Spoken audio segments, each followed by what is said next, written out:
Okay. Hi everyone. So a lot of my classmates and my friends have been asking me about my applications to teach English in Korea, and they've also been asking me about the different programs I know about and how I find out about these programs. So I'm going to just share my knowledge with everyone because why not? So the way I find out about them is through friends. Google, I just go to the Google, it knows everything. Or I look up stuff that the university I went to had. So mostly it's like through exchange students who I've become friends with, and as soon as they know I want to teach English, they're like, oh, you should come to my country. And they tend to know more about how to apply than I do because they're from that country. They know how the application processes work. And then my university is really helpful. I could just ask my advisor. If you are in university, go to the Office of International Affairs, or like whatever type of office that would be at your university. Go to the English department, go to the linguistics department. They have similar things in common. Go to the education department. These three departments will probably have some way of applying. So go to the departments, go to your friends, go to your family, use any resource you can. Google, Bing, whatever. And here are the programs that I have found that I looked into a little bit or I just like glanced at. And if you want to skip to certain countries, I will post the time that those countries start at below, so you don't have to watch like all of every single country because it's a long video, so prepare. Okay, so I'm going to talk about 5 programs to teach English in Korea. The first one is going to be TALK, T-A-L-K. This is Teach and Learn Korea. This is Teach and Learn in Korea. So this is a scholarship program, and it only requires you to have 2 years completed at your university or an associate's degree. So with this one, because it's a scholarship, at the end of this program, if you're going to keep teaching in Korea after you finish college, then it counts as a TEFL certification. So if you wanted to teach in Korea, that counts.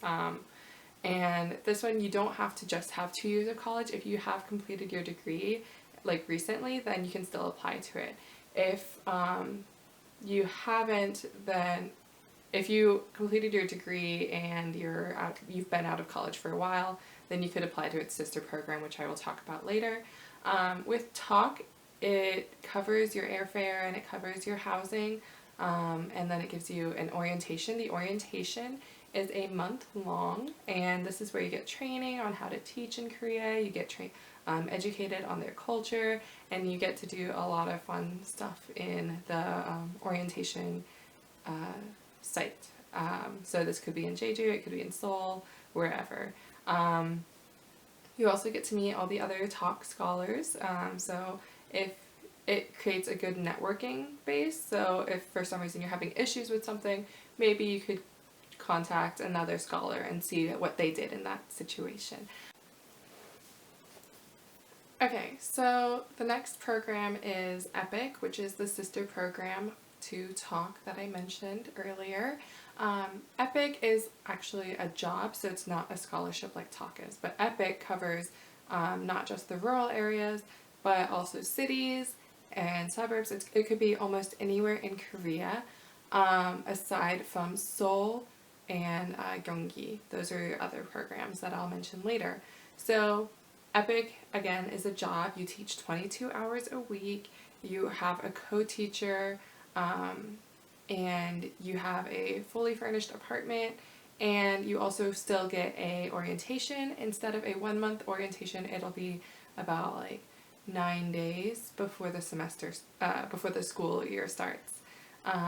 So with EPIC, they do still cover the airfare as well. It is super competitive now, especially because people keep renewing their contracts. The funding is getting cut again, but they do still go through MO, or the Ministry of Education. Through Epic, you can also apply to another program called SMO. SMO is the program that covers Seoul. So although you apply through Epic, it is a different program, but the only way to apply to SMO is through your Epic application. So it's like 2 applications in one.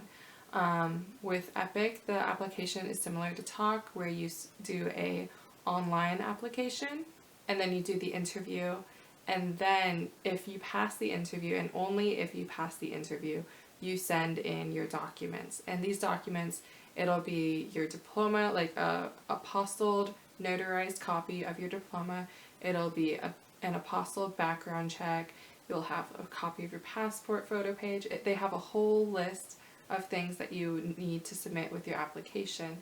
And then you have to read carefully, because some items you have to have copies of as well as the original. So make sure you get everything prepared. I did it, so I had all my documents ready to submit before I applied. So the only thing that I didn't have was my diploma, and I didn't have copies of my final transcripts, because I still had to finish the last semester. So I am getting those now so I can submit my whole hard copy of my application. Which I think is smart, to get everything prepared in advance. So when you do the interview, if they say, hey, you just need to edit this, you already have it all done. It's so much easier to just get it done and then go into the interview and have everything prepared. Then there's also GEPIC, which is a different program. GEPIC covers the Gyeonggi province. So again, EPIC covers everywhere except Seoul and Gyeonggi. SMO covers Seoul, GEPIC covers Gyeonggi. So it's similar to the EPIC program, but the application is different. The application, you do need a video to introduce yourself. This video serves as a way to introduce yourself not only to the program, but to schools and people who could be your potential co-teachers. So it is slightly different. And then GEPIC, I looked into it and I couldn't find a orientation. It might have an orientation and I just didn't find anything on it. So I'll keep the links to those 3 programs down below. And the last program is the newer program called GO, which is GOE, not GO. So GOE, which stands for Gyeongnam Office of Education. So this is in the Gyeongnam province. So this one is similar to the other programs, but it does have slightly better benefits. And the application is similar to both EPIC and GEPIC. So EPIC, you have the online application, you have the interview, and you have the mailing of the hard copy of the application. GEPIC has the online video. So GO also sort of combines both. So if you look at the EPIC application and you look at the GO application, the forms are pretty much identical. The format is slightly different, but other than that, they're pretty much the same. And then if you look at the GEPIC video description outline and you look at the GO video description outline, it's pretty much the same. So GO is like a combination of the 2 applications. And those are the programs that are in Korea. If you have more questions on them, again, post comments, let me know. I'll try to do another video if enough questions are popping up. And if you want, the links will all be in the description box below. So if you look at those, you could always email the program directly to get clarification questions. But pretty much they're all going to have similar formats and application styles.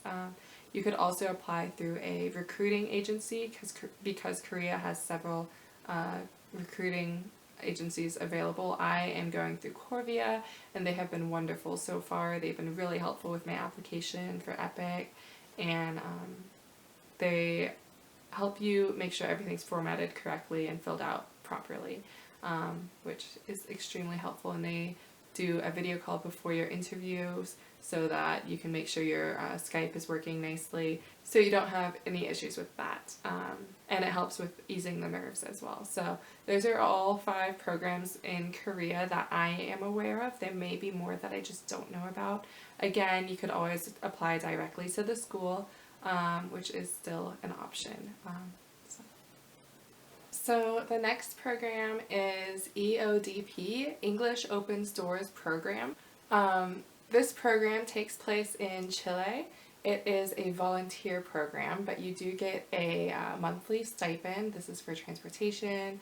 It's 30,000 CLP, which is the Chilean money. This program lasts for 8 months. You do stay with a host family, so this means your meals could be free, your housing could be free, and it's a great cultural experience. So if you really want to learn about the culture in Chile, or if you really want to learn the language, having a host family is a really great way to do that. The visa fees are all waived, and there's a training and orientation before you start teaching, and then throughout your stay when you're teaching, there is pedagogical and cultural support. So if you have questions about the culture, if you have questions about like teaching methods, there is an organization there that will help you, and you just have to talk to them.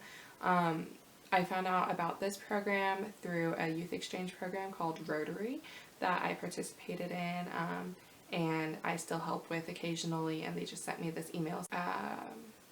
Having this program, it is a volunteer program, but it is, if you really want to learn about culture, or if you really want to learn Spanish, then having a host family is a really great way to experience a new culture. So this program is geared kind of for college students. You have to be at least 21. So at the time when I got the email, I wasn't 21 yet, so I didn't look too far into it, but I will post the link down below. And if you have any more questions about it, just feel free to email me. To message me. I'll try to get back on it. Same for all the other programs. If you have questions on those, just let me know. So this one is only for Chile, and it is a volunteer program, so this one's different from the others in that regard. I am going to talk about HES. HES has options in multiple countries such as Taiwan, Korea, Singapore, and they also have other locations. So HES is a year-long program. You could always extend your contract, but it starts with a year. In your first year, you have 3 check-ins for trainings and different types of conversations and like tips on what you're doing. And the first check-in is in the first month, the second is in the 3rd month of your stay, and the last and final check-in is in the 6th month of your stay. So they also have an initial training, so when you first get there, it's like an orientation, and this is about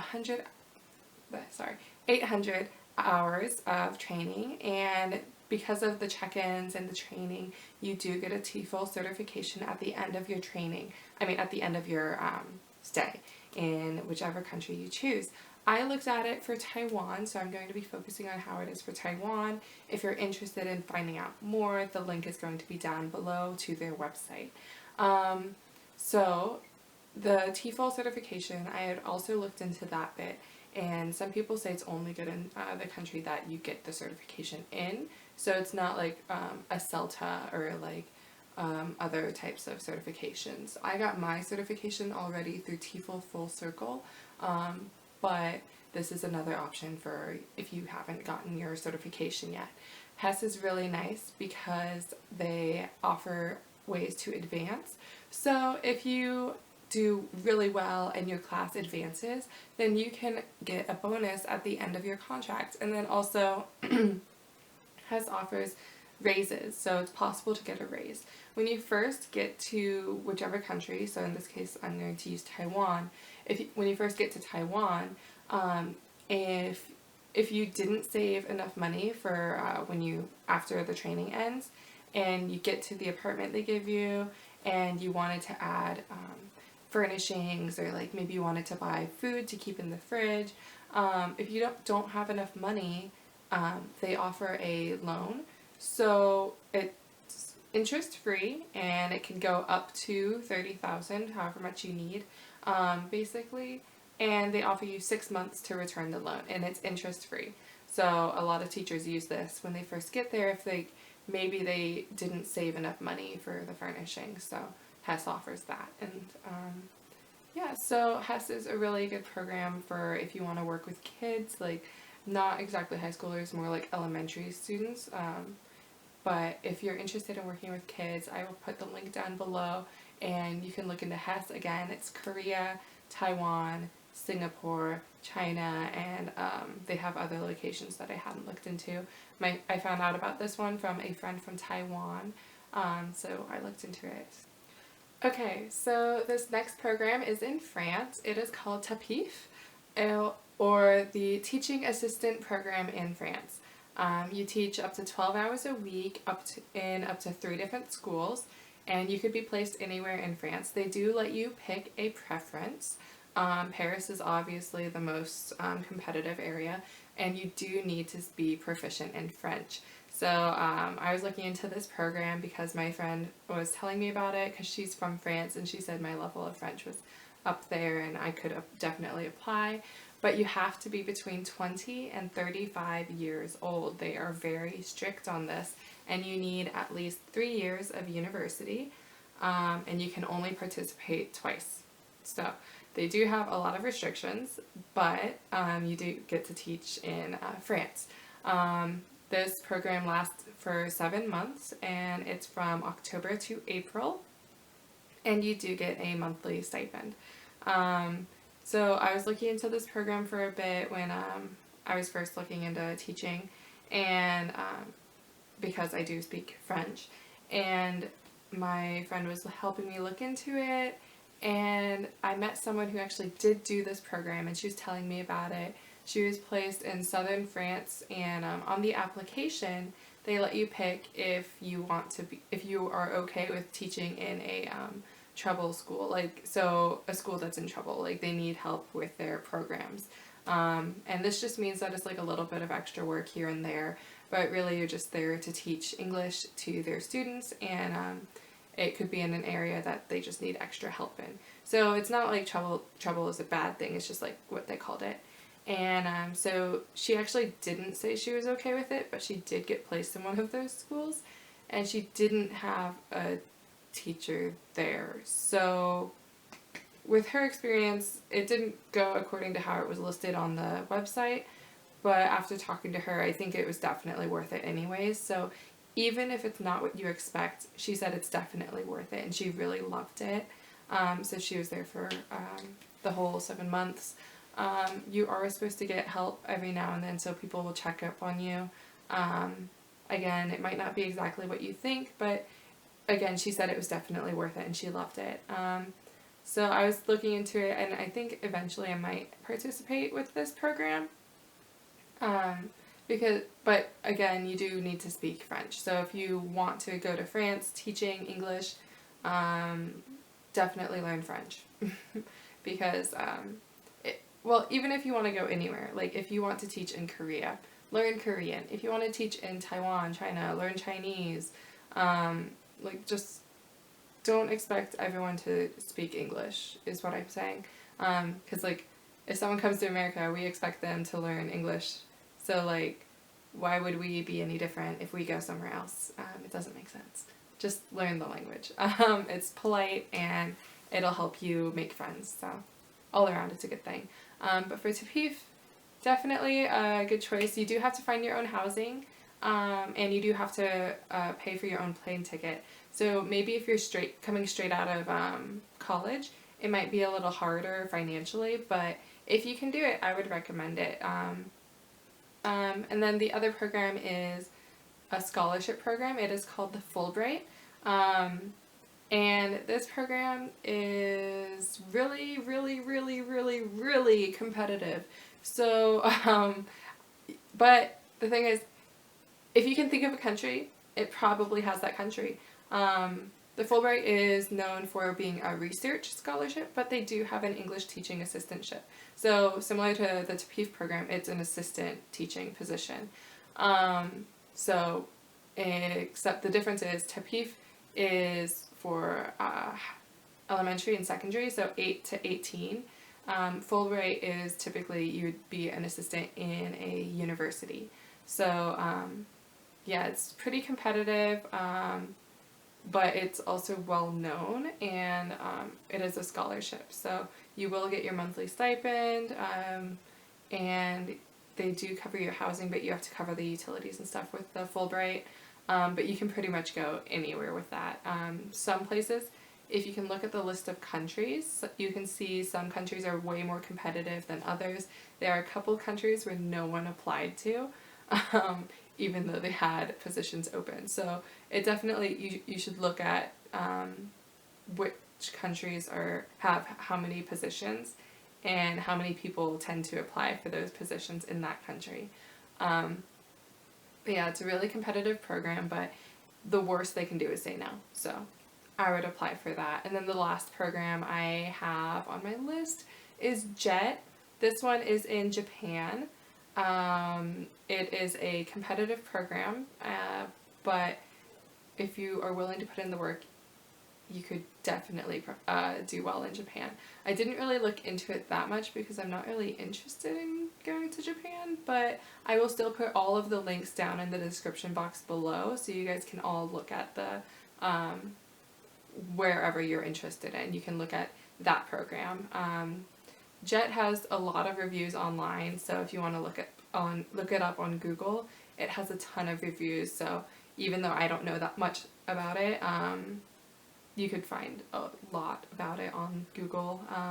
And again, the descriptions will all be in the link down below. So just click on it if you like this video, subscribe. If you want to know more, just comment below, and I will try to give you more updates on what I am doing, how my applications are going, and if I see questions, I'll try to answer them. So let me know. Bye!